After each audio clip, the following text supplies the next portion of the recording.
कुछ तकनीकी व्यवधान के कारण वो जो है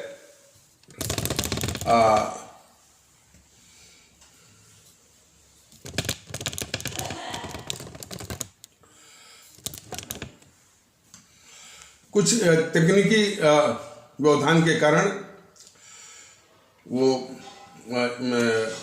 उसमें रुकावट आ गई थी। तो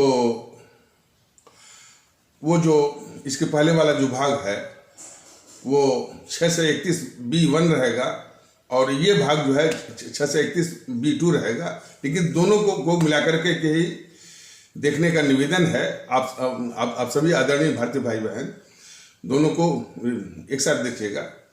कभी कभी हो जाता है, क्षमा करिए। तो ये देखने को मिलता है वो गन्ने का मूल्य नहीं मिलता है तो फिर वो बैंक द्वारा जो है कई उसके नखड़े होते हैं, उनके खाते में नहीं पहुंचता है, जरूरत पर नहीं पहुंचता है। मैंने देखा है देहातों में वो लंबी लंबी लाइन वो लगा करके गांव के लोग जो है अपने पैसे के लिए जो है वो बैठे रहते हैं। वो बैंक वाला कहता है कि उसका सर्वर खराब है तो उसको खाते में नहीं आया हुआ है। अरे बड़ी बड़ी दिक्कतें हैं। इन सारी दिक्कतों को मैंने हम तो नहीं कहते कि शासन आते ही वो जैसे आप घर में बत्ती आप जलाते हैं, स्विच जलाते हैं, वो दूर हो जाएगा। लेकिन इसको फेज बाय फेज इसको दूर करेगा। और ये बीमारियां जो है जमाने से हैं। ये सारी तकलीफें जो हैं, ये जो जितने भी राजनीतिक दल सत्ता में आते हैं, इसको देखने के लिए न तो उनके पास मंशा है, न तो वो जो है इस तरह का माने वो इसका दर्द यानी उनके पास पहुंचता है। तो ये सारे कुछ वो देखा गया है। और जो और खास करके छोटे छोटे कामों के लिए, जैसे कि आपको कोई यानी सर्टिफिकेट लेना है, तहसील से लेना है, उसके लिए 10 चक्कर, और फिर वो वकील पैसा लेगा, उसका मुहर्रिर पैसा लेगा, फिर उसका तहसील में बाबू पैसा लेगा, बड़े बाबू लेगा, तहसीलदार लेगा। इतनी जलालत और कहने को कि अच्छा प्रचार बहुत है, एकल खिड़की, फलाने खिड़की, ढिकाने खिड़की, सब बेकार। तो उसके लिए भी भारतीय जनता दल की सोच है कि उसको भी बहुत सरल करके, और वो बल्कि आपके दरवाजे मतलब जो पंचायत का जो ग्राम पंचायत का दफ्तर है वहीं पर जो है आवश्यक मतलब यदि आपको कोई सर्टिफिकेट लेनी है, मतलब कोई सर्टिफिकेट आपको थाने से लेना है, या ब्लॉक दफ्तर से लेना है, या बिजली दफ्तर से लेना है, या डिस्ट्रिक्ट मजिस्ट्रेट के दफ्तर से लेना है, या तहसील से लेना है, सारे सर्टिफिकेट आपको वहीं से मिलेंगे। कहाँ से मिलेंगे? पंचायत के दफ्तर से। वो वहीं पर सारे कागज आप जमा करिए। हाँ, एक जो है कॉल सेंटर भी बना रहेगा कि कॉल सेंटर से ताकि आपको ये जानकारी हो जाए कि अमुक या फला सर्टिफिकेट के लिए कौन कौन कागज की जरूरत है, तो ताकि उन्हीं कागजों की जानकारी आपको पहले से हो जाए और वही कागज आप जमा करिए। तो और फिर नियत समय अधिक से अधिक 1 हफ्ता या आसपास में वो सर्टिफिकेट बनकर स्वतः वो जो है उस क्रमशः पंचायत में आ जाएगा, और वहीं से हमारे जो गांव के जो आदरणीय भारतीय आवाम है वहीं से वो उठा लेगी, बगैर किसी परेशानी के, बगैर किसी भ्रष्टाचार का शिकार बने। ये एक नमूना है। इसी प्रकार से जितनी भी उनकी तकलीफें हैं। और भारतीय जनता दल तो यहाँ तक कहता है कि जो मुकदमेबाजी का भी चक्कर है उससे भी वो मुक्ति दिलाएगा। और सबसे बड़ी बात, कुटीर उद्योग को विकसित करके जितने भी इलेक्ट्रॉनिक के सामान हैं और हमारे एग्रीकल्चरल प्रोडक्ट हैं, मान लीजिए टमाटर है, आलू है, जो भी है, इसका जो फिनिश्ड प्रोडक्ट है वो हमारे कुटीर उद्योगों के द्वारा, ताकि वो माल अंतर्राष्ट्रीय बाजार में कम्पिटिटिव हो, बिक सके, तमाम इस तरह की है। तब हम जो है हमारे जो गांव गिराज के जो हमारे आदरणीय भारतीय भाई बहन हैं, उनको चेहरे पर मुस्कान जो है वो हम देख सकेंगे। इस तरह की एक प्लान है, योजना है और ब्लूप्रिंट है। और वो जब भी अब जो है आशीर्वाद देकर के वो सत्ता का उपकरण भारतीय आवाम ताकत दल के हाथों में देंगे, ये सारा कुछ जो है प्रयास, हाँ, लेकिन इसके लिए समय जरूर लगेगा, वो लाएगा। लेकिन इसके पहले हम अपने आदरणीय भारतीय भाई बहनों को बताना चाहते हैं कि समाज में जो बिखराव है, जो तनाव है और जो कुछ तत्व जो नफरत फैलाते हैं, उसको समाप्त करना बहुत जरूरी है। उसी के लिए लगा हुआ, उसी में आपका सहयोग मांग रहा है कि भारतीय एकता का विस्तार करिए। और बहुत खुशी की बात है कि धीरे धीरे करके हमारे अपने आदरणीय भारतीय अवाम इसमें शरीक हो रही है और इसको आगे बढ़ा रही है। लेकिन थोड़ी सी इसकी गति बढ़ाइए। अभी भी कुछ तबके पड़े हुए हैं, हमारे भारतीय समाज के तबके पड़े हुए हैं। अभी भी वो पता नहीं किस यानी मानसिक संकोच के कारण जो है भारतीय एकता में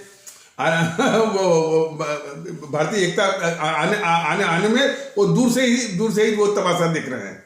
ऐसा मत करिए, शरीक होइए और सबको साथ। देखिए, असल बात यह है कि जो विकसित देश हैं जैसे जापान, फ्रांस वगैरह है, वहाँ के लोग अपने को उस राष्ट्र के साथ ही अपनी अस्मिता को, अपनी पहचान को उसके साथ जोड़ते हैं। और इसके विषय में हमारे शहीदों ने बहुत कुछ कहा। जैसे हमारे वो नेताजी सुभाष चंद्र बोस, हमारे चंद्रशेखर आजाद, भगत सिंह, अशफाक उल्लाह ने क्या है, पूरे देश के लोगों को अपना भारतीय भाई बहन माना जो है। और कभी भी अपने ये संकीर्णता आधारित की ये हमारी कौम, ये हमारी कौम का, इसके लिए हम जो है वो कुर्बानी दे रहे हैं, उसके लिए कुर्बानी और शहादत दे रहा है, ऐसा नहीं है। पूरे देश के लोगों के लिए और पूरे देश को अपनी मातृभूमि की भावना से। तो वही भावना अब आज जो है, यदि वो हमारे आपके लिए, हमारे आपकी आज़ादी के लिए भी था और हमारे आपकी जो इस तरह की भावना आने के लिए भी, यदि वो शहीद हो गए हैं तो हमारा आपका फर्ज बनता है कि उनसे सीख लेकर के हम अपने समाज को, अपने आगे आने वाली पीढ़ियों के लिए भी इस मुल्क को जो है वैसा ही बनाएं, और जो कि आपके हाथों में है। और उसमें जो सबसे पहले जो काम है, ये जो विघटनकारी ताकतें हैं, इनको राजनीतिक दल मत मानिए। ये सबसे बड़ा दुर्भाग्य है। ये विघटनकारी ताकतें जो कि यानी जीएनपीसी, गांधी नेहरू परिवार चंद्रा चौकड़ी काकस, या बीजेपी या समाजवादी पार्टी या बहुजन समाज पार्टी, और अभी तो फिलहाल उत्तर प्रदेश के आगामी विधानसभा चुनाव के लिए तो यही मुख्य है।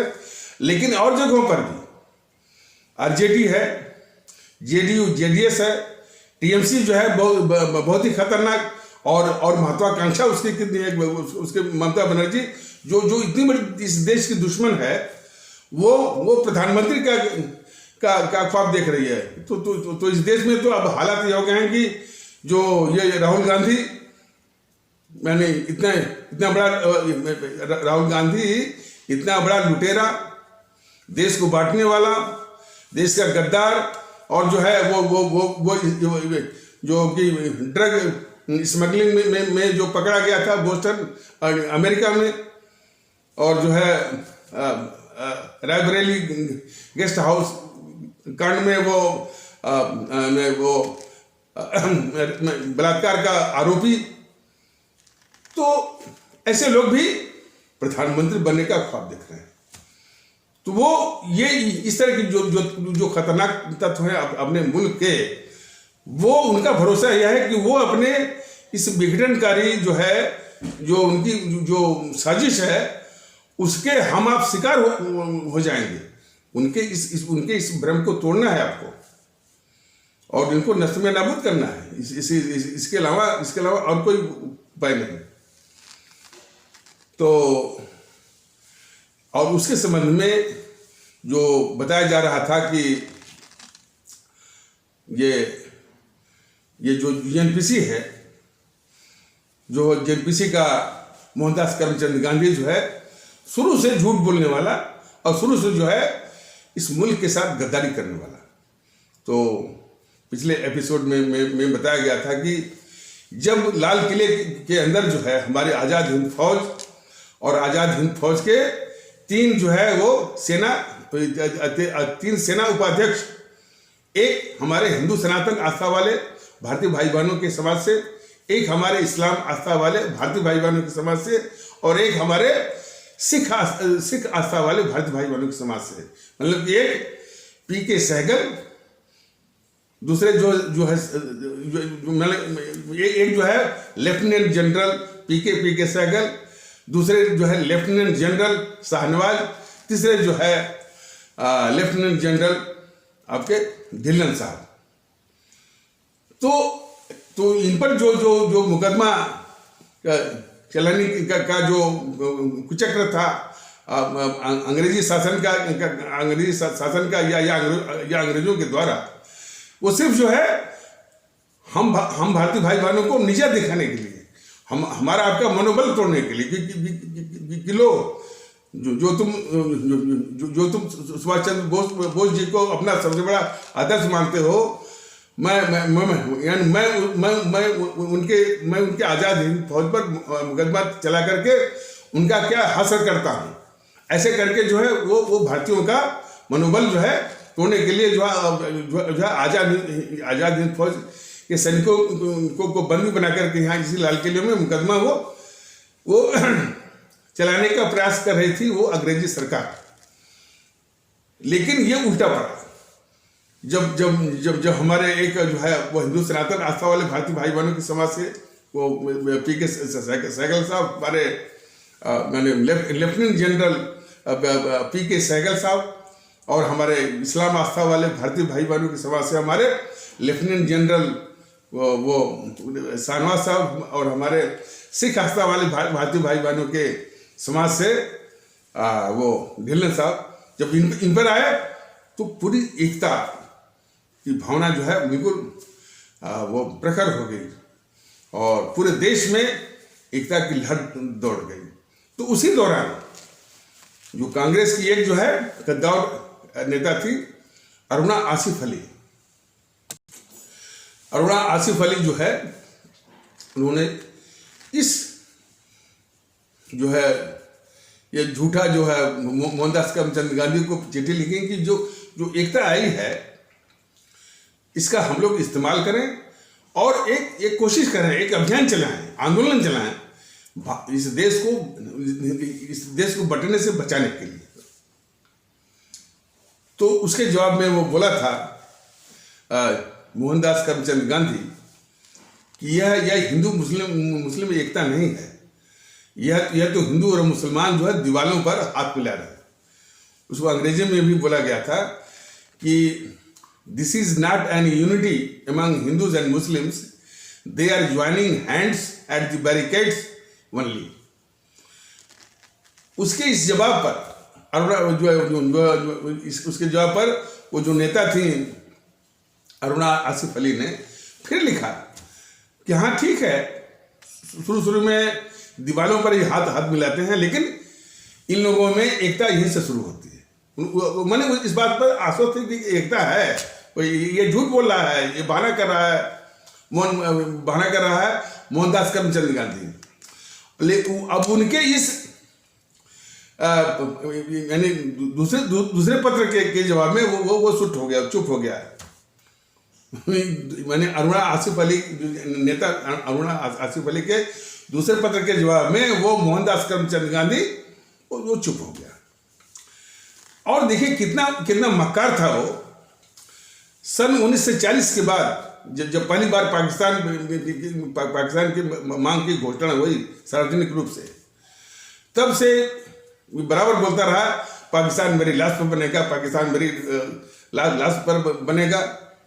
और पाकिस्तान जब बने तो मेरे यानी 2 टुकड़े कर देने, सब झूठा। और वही जो है जब एक बार जो है यानी देश के विभाजन का वो प्रस्ताव जो है नहीं, देश के विभाजन का ये योजना बना रहे थे माउंटबेटन और नेहरू। जब मालूम पड़ा, इसके पहले भी भारतीय जनता दल ने एपिसोड के माध्यम से या यूट्यूब के संदेश के माध्यम से बताया था कि ये जो जीएनपीसी है, ये देश विभाजन देश के बंटने का अभी भी वो तमाम यानी चर्चाएं चल रही हैं। और ये आरएसएस वाले तो बहुत ही दुष्ट है। कल वो आरएसएस का वो कोई रागी कर आता है, वो कह रहा है, वो बेवकूफ या दुष्ट भी कहा जा सकता है वो आरएसएस वाला, कि इस देश का विभाजन जो है वो मुसलमानों के कारण हुआ। ऐसे लोगों को देश से निकाल देना चाहिए। भारतीय जनता दल बिल्कुल स्पष्ट है। अरे भाई, देश के करीब 90% हमारे इस्लाम आस्था वाले भारतीय भाई बहन वो विभाजन के खिलाफ थे। खान अब्दुल गफ्फार खान, सीमांत गांधी, जिनको बोला जाता, उनके 3 नाम हैं, खान अब्दुल गफ्फार खान और बादशाह खान और फ्रंटियर गांधी या सीमांत गांधी, 3 नाम थे उनके। तो वो बिल्कुल विरोधी थे। और अभी आगे हम बताएंगे कि जिस समय ये कांग्रेस की जो कार्य समिति और उसके बाद कांग्रेस की महासमिति जनरल असेंबली, हाँ, वो जो भारत के बंटवारे का प्रस्ताव पारित कर रही थी, वो किस तरह से उन्होंने किस तरह से खान अब्दुल गफ्फार खान ने उसका विरोध किया और फूट करके रोने लगे उसी असेंबली में। तो महासमिति में तो ये हालत, तो ये सभी को जानना चाहिए कि हमारे देश के 90% इस्लाम आस्था वाले भारतीय भाई बहन बिल्कुल इस विभाजन के विरोधी थे, पक्ष में नहीं थे वो। लेकिन ये सब जो है इतने गिरे हुए हैं आरएसएस वाले जो है, और सिर्फ जो है और इसीलिए जो है वो नेहरू को बचाते भी हैं, गद्दार नेहरू को के पक्ष में जो आर्गुमेंट देते हैं, तर्क देते हैं, वो बचाते हैं। सिर्फ उनकी जो भावना जो है एंटी मुस्लिम जो सेंटिमेंट उनका है, और यही तो एंटी मुस्लिम सेंटिमेंट में दुर्भावना जो है वो इतनी खतरनाक है। योगी ये योगी है जो मुख्यमंत्री उत्तर प्रदेश का, बीच में बोलता रहता है कि भाईजान, चाचा जान, फलाने जान हैं और अब्बा जान। ये क्यों बोलता है भाई? भाईजान, चाचा जान, अब्बा जान, मम्मी जान, ये हमारे देश के सम्मानजनक जो है वो संबोधन है, और जिसका सभी के द्वारा आदर किया जाना चाहिए। लेकिन देखिए इसका, और वो बना हुआ है वो मुख्यमंत्री। आज जब इससे पूछा गया इस बेवकूफ आदित्यनाथ से, तो बोला कि जो लोग यानी तुष्टिकरण करते हैं, अरे तुष्टिकरण वो करते भी हों, तभी तुम्हारी मनसा यानी वो क्या दिखाती है? मान लीजिए कोई तुष्टिकरण तो बहुत बड़ा अपराध तो है ही, इसमें कोई शक नहीं है। लेकिन तुम ऐसा बोल करके कि किसी को माने अब्बा जान, भाई जान, चाचा जान, मम्मी जान का आपको यानी मन में है कि उसको हे दृष्टि से देखा जाए, उसको अपमानित किया जाए, ये मनसा उसकी है, बहुत ही खतरनाक। तो और वो आदमी जो है वो नेतृत्व कर रहा है, जो है वो 25 करोड़ भारतीय भाई बहनों का, जो उत्तर प्रदेश के, देख लीजिए ये सारा तमाशा। और ये हद तो तब हो जाती है, इसी बीजेपी का वो नेता और जो कि यानी उप मुख्यमंत्री है, कौन, वो मौर्य, क्या केशव प्रसाद मौर्य। तो वो जो कह रहा है कि ये जो है टोपी वाले गुंडे, ऐसे कोई कहता है? ये क्या दिखाता है? अरे अखिलेश यादव को बोलो, मुलायम सिंह को बोलो, तो वो चलेगा, लेकिन जो हमारी आवाम है, तुम आवाम में ही यानी भेद विभेद करते हो और उनको इतना अपमानजनक शब्दों से बोलते हो।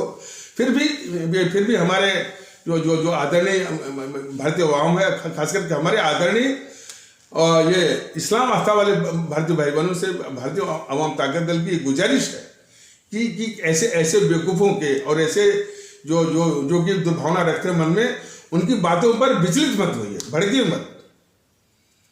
और उनकी बातों को सुन करके ऐसा मत करिए कि जेएनपीसी की झोली में गिर जाइए या असदुद्दीन ओवैसी की झोली में गिर जाइए या सपाइयों की या बसपाइयों की झोली में गिर जाइए। ये नहीं करना है।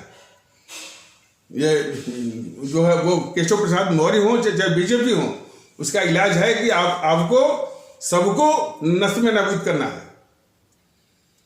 इसको मतलब कि बीजेपी वालों को भी, जेएनपीसी वालों को भी, समाजवादी पार्टी को भी और बहुजन समाज पार्टी को भी नष्ट में नाबूद करना सबको। तो बात चल रही थी कि देश का विभाजन के विषय में हमारे इस्लाम आस्था वाले भारतीय भाई बहन, अरे यदि कुछ सिरफिरे किस्म के थे हमारे इस्लाम आस्था वाले भारतीय भाई बहनों जो कि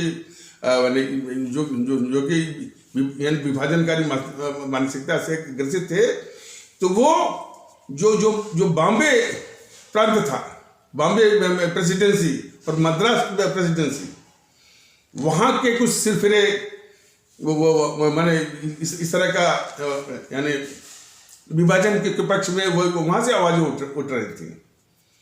लेकिन इस जेएनपीसी वालों ने, इन कांग्रेसियों ने और इस जो है मोहनदास के साथ गद्दार मोहनदास करमचंद गांधी के साथ मिला हुआ गद्दार जवाहरलाल नेहरू ने उनको सजा दिया जो कि विभाजन के विरोधी थे।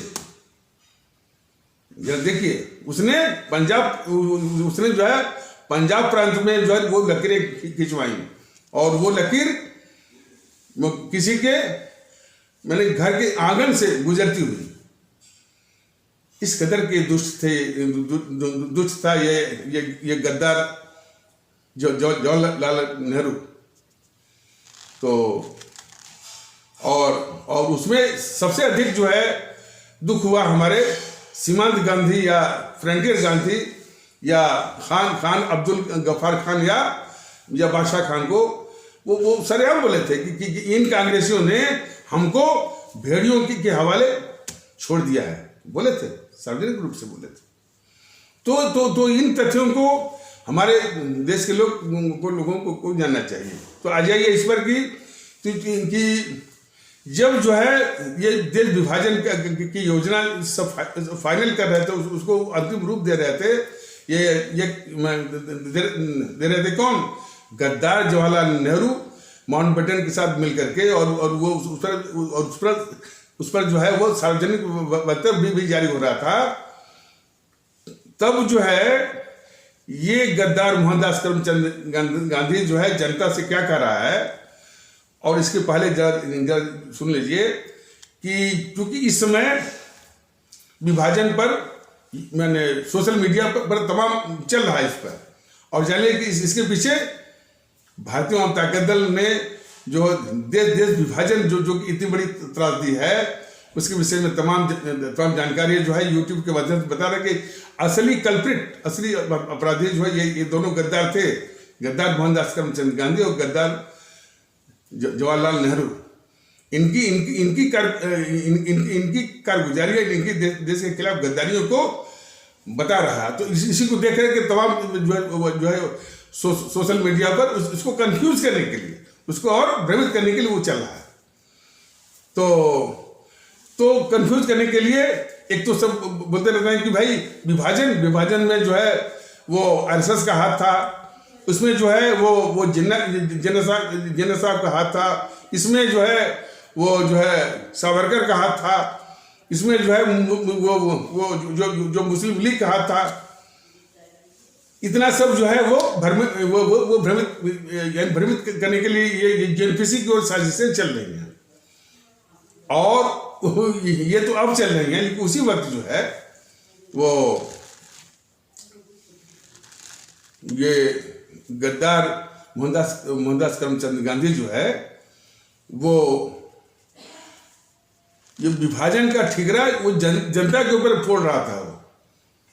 वो भाषण में क्या कहा उस वक्त, कब, जबकि विभाजन की योजना जो है माउंटबेटन और गद्दार जवाहरलाल नेहरू मिलकर के उसको अंतिम रूप दे रहे थे। उसके संबंध में सार्वजनिक वक्तव्य है। तब इसके बाद ये बोला ये मोहनदास करमचंद गांधी कि कांग्रेस ने आपका मन जान लिया है, जरा इसको ध्यान से सुनिए। तब ये गद्दार मोहनदास करमचंद गांधी ये बोल रहा है कि कांग्रेस ने आपका मन जान लिया है, आप क्या चाहते हैं, और देश को तो बंटना ही है, और इसको अपने नियत मान करके इसको स्वीकार कर लीजिए। मतलब कि देश विभाजन का ठिकरा अंत में जनता के ऊपर थोप दिया गद्दार मोहनदास करमचंद गांधी ने। ये सभी तथ्य हैं। सवाल बस यही उठता है कि इतने खतरनाक तथ्य जो है इन जेएनपीसी वालों ने छुपाया क्यों, कांग्रेस ने छुपाया क्यों, और बीजेपी जानते हुए भी इस जेएनपीसी को क्यों बचा रही है, ये सवाल। तो जो, और इसके बाद जो है जब ये प्रस्ताव जो मैंने पास करना था विभाजन के देश को बांटने का कांग्रेस के द्वारा, और देश की जनता थोड़ा आश्वस्त ये थी कि भाई ये कांग्रेस जो है इसने देश के साथ धोखा तो किया है कि जो है आज़ादी की लड़ाई का मुखौटा भी पहने रही, और इन्हें अंग्रेजी सरकार से चिपकी भी रही, उसकी दलाली भी करती रही, उसकी मुखबिरी और चमचागिरी भी करती रही। लेकिन देश बांटने का प्रस्ताव ये पास करेगी कि वो किसी को उम्मीद नहीं थी किसी भी हालत में, लेकिन लोगों का ये भी वो भरोसा टूटा, और कांग्रेस भी वाकई में कांग्रेस भी नहीं चाह रहे थे। लेकिन इस कांग्रेस को उलूल जुलूल तर्क दे करके ये गद्दार मोहनदास करमचंद गांधी ने पहले कांग्रेस की कार्य समिति से, और फिर उसके बाद जो है कांग्रेस की जो है महासभा से, वो जनरल बॉडी से महासभा से वो पारित करवाया। और जो मैंने अब किस तरह के तर्क उसने दिया ये अगले एपिसोड में हम वो बता देंगे, चूंकि ये लंबा हो रहा है एपिसोड।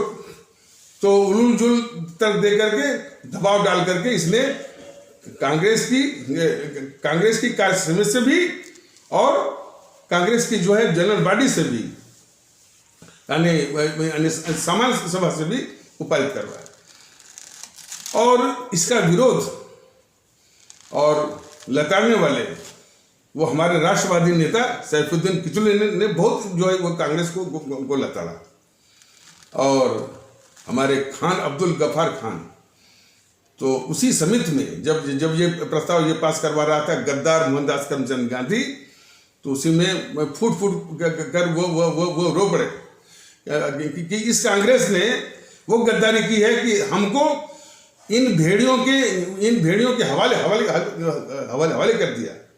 और इसी तरह से जो है रोते रोते बेचारे वो माने इसी संसार को विदा हो गए। बाद में तो बड़ी तकलीफ उनकी हुई।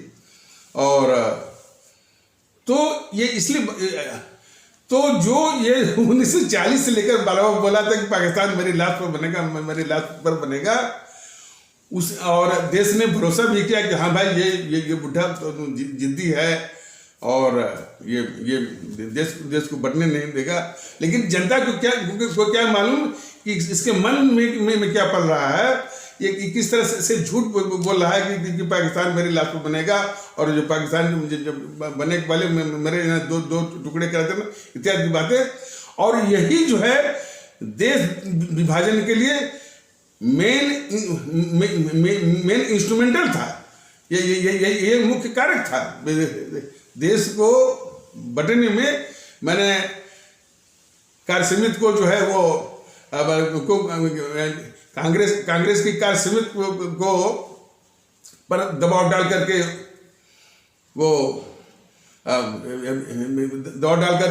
देश विभाजन का प्रस्ताव पास कराना, कांग्रेस की जो सामान्य सभा है या जनरल बॉडी से भी उसमें भी उलूल तर्क या दबाव डाल करके देश विभाजन का प्रस्ताव ये पास करवाया।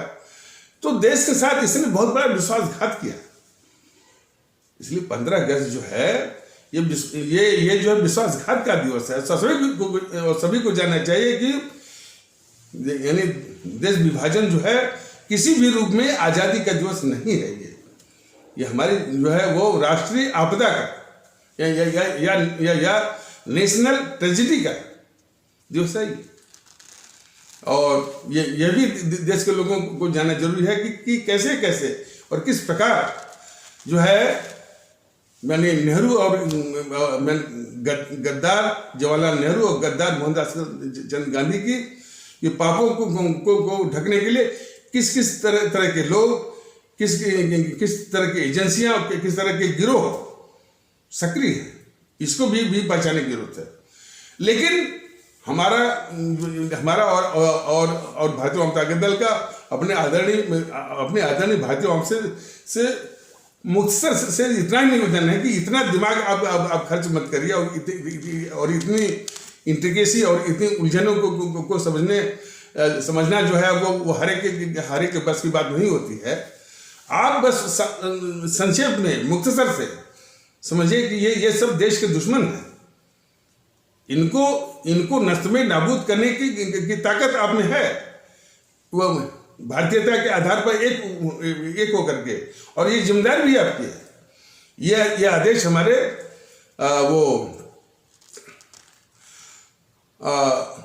हमारे शहीद आजम भगत सिंह ने उन्होंने इन शक्तियों की पहचान कर ली थी। इन शक्तियों की पहचान कर ली थी कि ये काले अंग्रेज हैं। और ये काले अंग्रेज जो है हालांकि उन सफेद अंग्रेजों के ही चेले हैं, लेकिन उनसे ज्यादा ये खतरनाक है।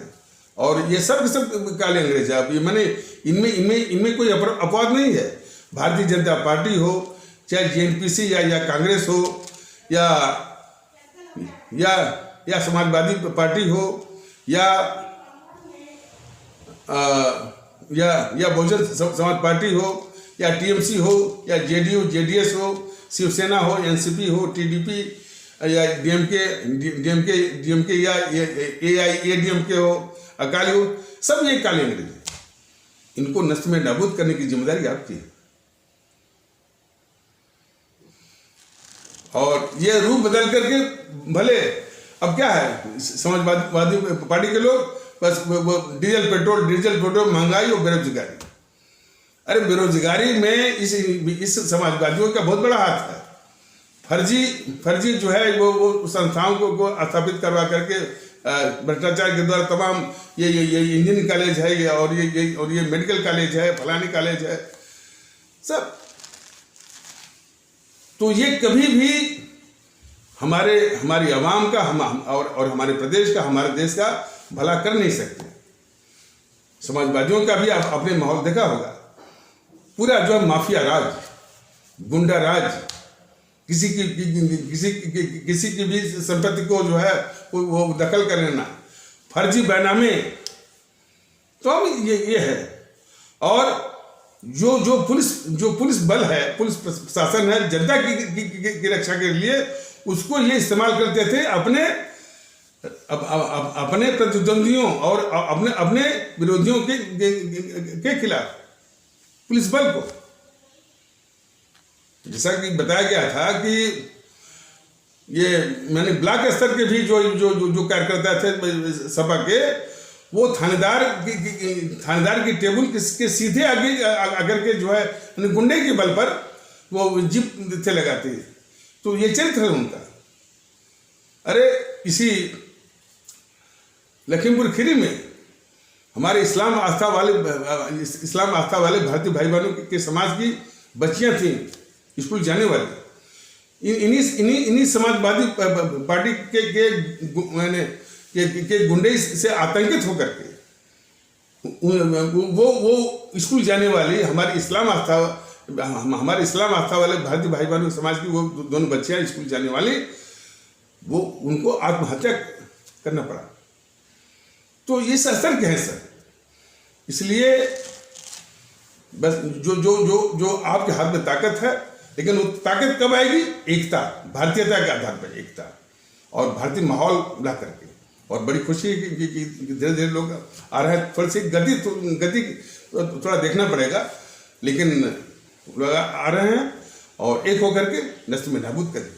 तो इन्हीं आवश्यक शब्दों के साथ इस आवश्यक परिचर्चा को यहीं पर विराम दिया जाता है। तब तक के लिए नमस्कार, जय हिंद, जय भारत।